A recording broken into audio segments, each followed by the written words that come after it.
Hello guys, ഇന്ന് നമ്മൾ spend ചെയ്യാൻ വേണ്ടി പോകുന്നത് എറൈസഡി എന്ന് പറഞ്ഞ ആനിമേ സീരീസിൻ്റെ 8ാമത്തെ എപ്പിസോഡാണ്. പിന്നെ ഈ സീരീസ് വെറും 12 എപ്പിസോഡ് മാത്രമേ ഉള്ളൂ. അപ്പോൾ നമുക്കത് പെട്ടെന്ന് എങ്ങനെയെങ്കിലും ചെയ്ത് തീർക്കണം. അപ്പോൾ എപ്പിസോഡിൻ്റെ തുടക്കത്തിൽ കയോയെ ഒരാളുടെ ശബ്ദമാണ് ഉയർത്തുന്നത്. അവൾ സാധ്യമായത്ര ശബ്ദമില്ലാതെ ഇരിക്കാൻ ശ്രമിക്കുന്നു. പക്ഷേ അതിൻ്റെ ആവശ്യമില്ലായിരുന്നു. കൊലയാളിക്ക് അവളെ അവിടെ ഉണ്ടെന്ന കാര്യം അറിയില്ല. അവൻ നിരാശയോടെ ഒരു പെട്ടി തട്ടിപ്പൊട്ടിച്ച് ശേഷം അവിടെ നിന്ന് പോകുന്നു. കയോ സുരക്ഷിതയാണ്, പക്ഷേ അവൻ്റെ മുഖം കാണാൻ അവൾക്ക് കഴിഞ്ഞില്ല. ഇതിനിടെ സടോറോ രാവിലെ തന്നെ കയോയെ കാണാൻ പോകാൻ എഴുന്നേൽക്കുന്നു. എന്നാൽ അമ്മ സച്ചിക്കോ ഇതിനകം എഴുന്നേറ്റ് പ്രഭാത ഭക്ഷണം തയ്യാറാക്കുകയാണ്. അവൻ കാണുന്നത് ഭക്ഷണം കഴിക്കുമ്പോൾ അവൾ സടോറോവിനോട് അവൻ എന്താണ് ചെയ്യുന്നത് എന്ന്, അത് എന്തെങ്കിലും തെറ്റായ കാര്യമാണോ എന്നും ചോദിക്കുന്നു. സടോറോ അത് തെറ്റല്ല എന്ന് പറഞ്ഞപ്പോൾ അവൾ പുഞ്ചിരിക്കുന്നു. പോകുന്നതിന് മുമ്പ് സച്ചിക്കോ അവനോട് കൂടി ഒരു ലഞ്ച് ബോക്സ് കൂടെ വിട്ടുവിടുന്നു. വിശപ്പുണ്ടാകും എന്ന് പറഞ്ഞ് സടോറോ അത് എടുത്ത് നേരെ കയോയുടെ അടുത്തേക്ക് പോകുന്നു. അവൾക്ക് ആ ഭക്ഷണം നൽകുന്നു. കയോ ഭക്ഷണം കഴിച്ച ശേഷം സടോറോ പോകുന്നു. അപ്പോൾ കയോക്ക് സച്ചിക്കോ എഴുതിയ ഒരു കുറിപ്പ് ലഭിക്കുന്നു.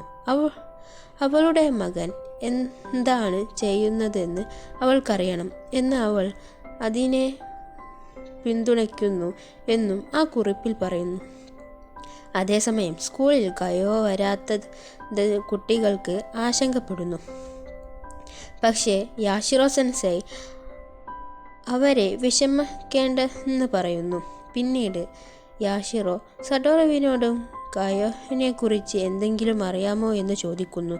സടോറോ ഒന്നും അറിയില്ല എന്ന് കള്ളം പറയുന്നു. തുടർന്ന് സടോറോ പോലീസിനെയും സർവീസിനെയും ബന്ധപ്പെടാൻ യാഷിറോയോട് ആവശ്യപ്പെടുന്നു. യാഷിറോ ഇതിനകം തന്നെ അവരെ വിളിച്ചതായി പറയുന്നു. വീണ്ടും യാഷിറോ സെൻസൈ ഒരു ഗോട്ട് ആണെന്ന് തെളിയിക്കുന്നു. ആ ദിവസം പിന്നീട് യാഷിറോ ചാനൽസ് ലൈഫ് ഫയർ സർവീസുമായി ഒരു കയോയുടെ വീട്ടിലെത്തുന്നു. പക്ഷേ അവളുടെ അമ്മയുടെ ബോയ്ഫ്രണ്ടും അവിടെയില്ല. സടോറോ ഇതെല്ലാം ഒളിച്ചു നിന്ന് കാണുകയാണ്. കയോക്ക് കൂട്ടുകാർക്കും വിവരം അറിയിക്കുകയും ചെയ്യുന്നു. ഒരു ദിവസം 2-നുള്ളിൽ എല്ലാം തീരും എന്ന് സടോറോ പറയുന്നു. അത് കേട്ട് കയോ വളരെ സന്തോഷിക്കുന്നു. അപ്പോൾ കയോ കഴിഞ്ഞ രാത്രി അവിടെ വന്ന ഒരാളെ കുറിച്ച് സടോറോവിനോട് പറയുന്നു. സടോറോവും കൂട്ടുകാരും അവൻ വിട്ടുപോയ ഭാഗം പരിശോധിക്കുന്നു. അതിലുള്ളത് കണ്ടപ്പോൾ എല്ലാവരും ഞെട്ടുന്നു. കൊല്ലാൻ വേണ്ടിയുള്ള എല്ലാ ആയുധങ്ങളും അതിലുണ്ട്. അപ്പോൾ സടോറോ തിരിച്ചറിയുന്നു, 3 ഇരകളിൽ ഒരാളായ അയാനോ ഹിസാനുക്കി അവർ ഒളിച്ചിരിക്കുന്ന ബസ് പോകുന്ന സ്കൂളിലാണ് പഠിക്കുന്നത്.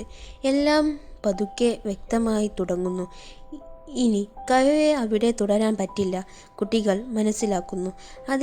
അതിനാൽ സടോറോ പ്ലാൻ ബിയിലേക്ക് മാറുന്നു. കയോയെ തൻ്റെ സ്വന്തം വീട്ടിലേക്ക് കൊണ്ടുപോവുകയും സടോറോ, ഹിമോയി, കയോ, കെന്യ എന്നിവർ വീട്ടിലെത്തുന്നു. സച്ചിക്കോ ഒന്നും ദേഷ്യമില്ല, മറിച്ച് കുട്ടികളെക്കുറിച്ച് അവൾ അഭിമാനം തോന്നുന്നു. എല്ലാവരും ഒരുമിച്ച് ഭക്ഷണം കഴിക്കുന്നു. തുടർന്ന് ഹിയോമിയും കെന്യയും മടങ്ങുന്നു.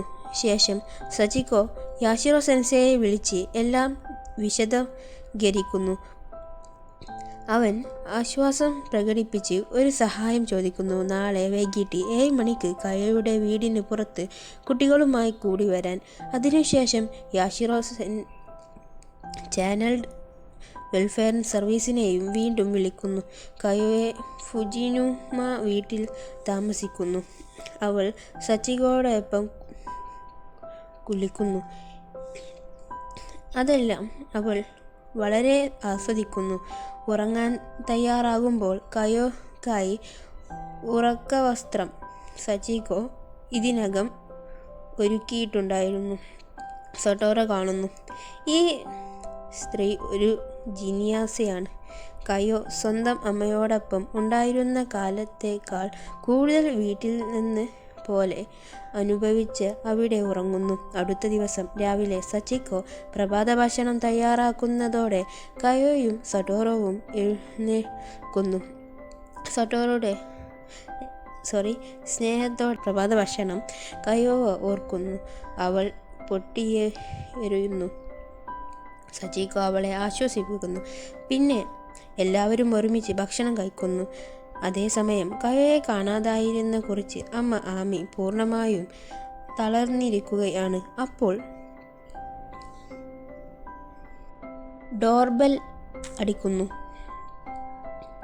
വാതിൽ തുറന്നു നോക്കിയപ്പോൾ കയോ അവിടെ നിൽക്കുന്ന ആമിക്ക് കനത്ത ദേഷ്യം വരുന്നു. അവൾ കയോയെ അടിക്കാൻ പോകുമ്പോൾ പിന്നിൽ സച്ചിക്കോയും സട്ടോറോവിനെയും കാണുന്നു.